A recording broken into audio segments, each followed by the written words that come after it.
Hello, beautiful beings. Love and laughter. Tanya Rainbow Horse here. Thank you so much for showing up to receive the message. I'm so grateful.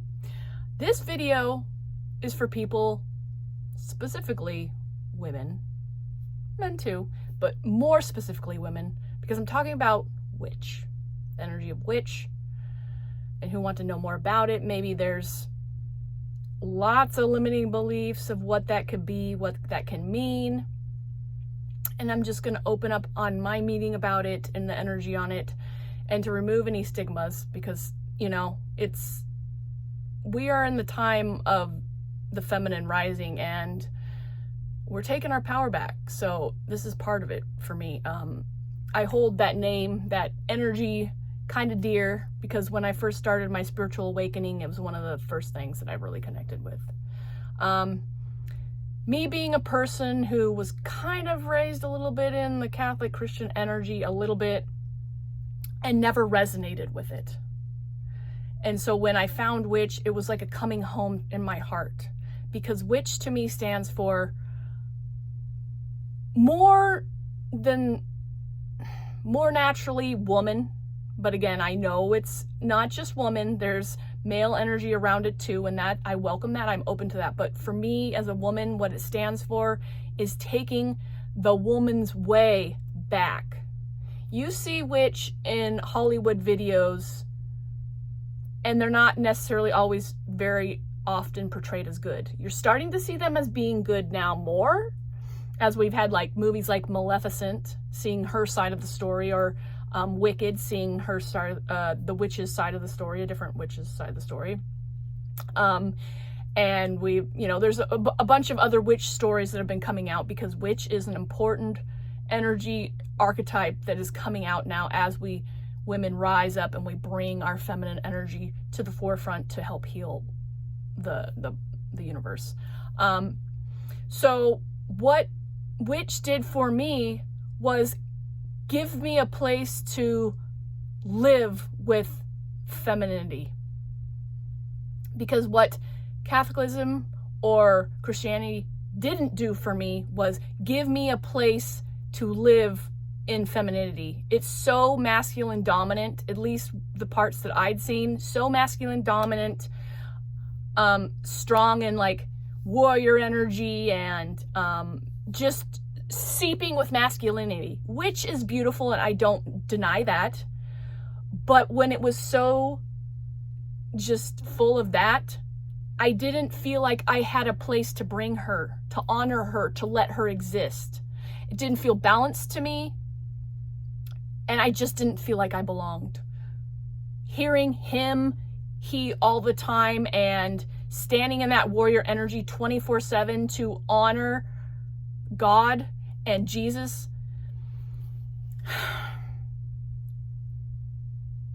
it left me like empty halfway. That's just my perspective. I'm not judging it. I'm not saying it's wrong. I'm just saying, for me, as a strong feminine energy myself and connected to it, I did not feel like I had place for her to thrive, to exist. I wanted her energy to be up with him. I need that balance. I need her and him to represent the whole of spirit, the all-encompassing, no gender energy that is life force running through all of us. I need that. And that's what I found with witch. I found that she's connected to her intuition. Now, I'm not going to get on the side of Wicca, which can be a beautiful energy, religious practice in itself. I'm not really into that. I'm more open to the solitude, the connecting with spirit, witch energy, when it's more tailored to your own personal experience. Because to me, that's what divinity is, a personal experience. And it looks a certain way for everybody else. But for me, it was bringing her back into the divinity, connecting back to the earth, connecting back to my body, connecting with herbs, being in alignment and taking a look at the wheels of the year. Crystals and rocks. I know they hold immense of power. And to me, that's witch energy that I play with. Witch energy was all this beautiful spiritual work that I got to open up to, doing magic with the divine feminine, to discover who I was, what my purpose was, to open up to what the magics of a feminine energy can look like when she is as powerful as the masculine, when she is standing in her full power, in her intuitive qualities, in her surrendered state. That is just as powerful as the masculine, but it just has not been represented as strongly in our society. And I guess I'm part of that energy to bring that back. And which archetype is that energy for me? And I know a lot of other beautiful beings out there feel the same. I really started doing, I also kind of linked her in with the shamanic side, because I find that the energies that I bring forth are stooped in 1 foot in this reality and 1 foot in the spirit realm, which could also be a balance of feminine and masculine as well. And so the idea of this hedge witch energy of transforming and transfiguring the energies, the densities that we get to overcome and work with, but using the spirit realm as part of that medicine, bringing part of that spirit realm back here to use it as a practical step to ground in. So it's this ebb and flow.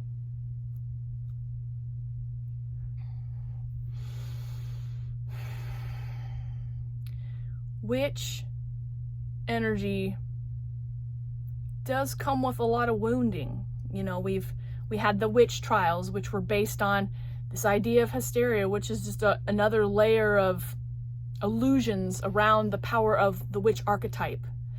She just wants to be in her magical flow and intuition. Yes, there was probably some evildoer, not so good witches, just like there's not so good people in the Christian area. There's not so good people that make bad decisions in anything in the world. It's not just one thing.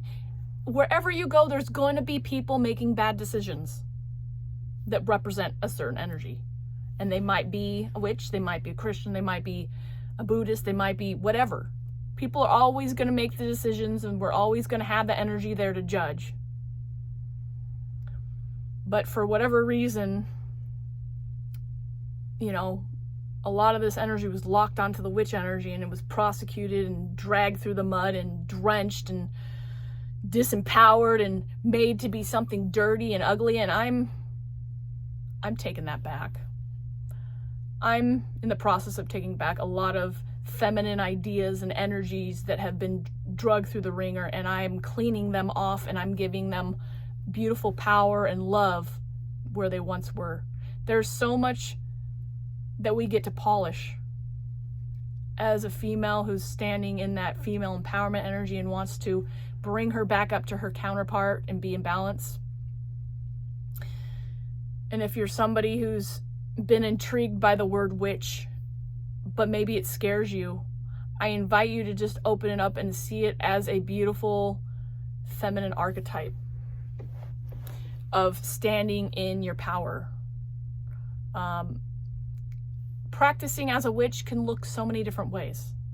Maybe you do, and this idea of spells also gets under some people's skin. All spells are a written word or spoken word. It's prayer. It's prayer. Whatever the modalities and ideas that the witch does is being done in all the other religions and practices. It's just a different package. It's just a different look at it. It's just more in the feminine energy.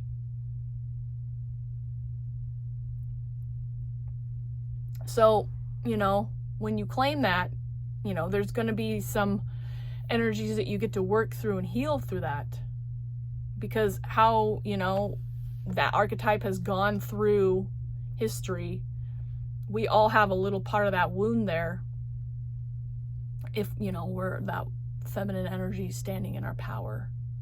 We're going to take a look at our wounds. Where do we feel prosecuted in life?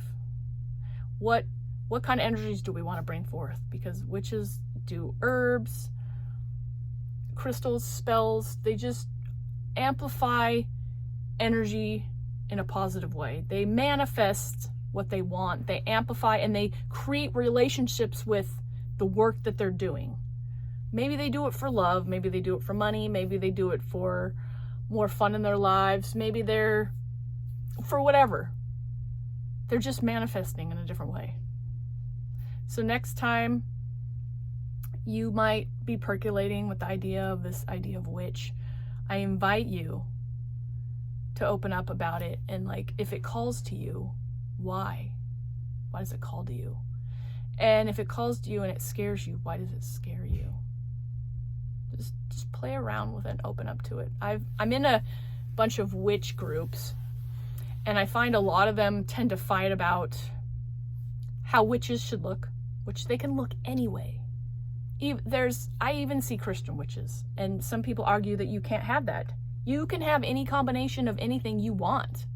You are a unique divine being on this planet, in this universe, and you were born to express in your unique way. So I'd be mindful of anybody who tries to put limitations on you.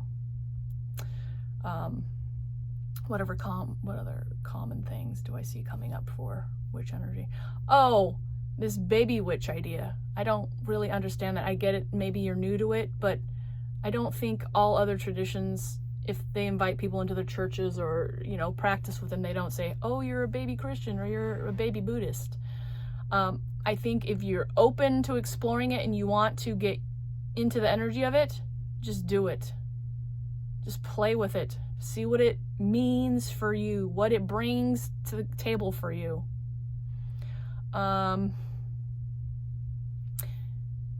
Yeah, again, just like it has to look a certain way. It doesn't have to look a certain way. You can claim any part of it that you wish to play with, to branch out with.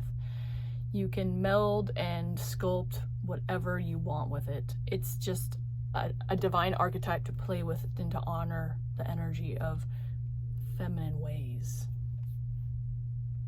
Anyways, that's what I got for you today. Thank you so much for showing up. And until the next video, love and laughter.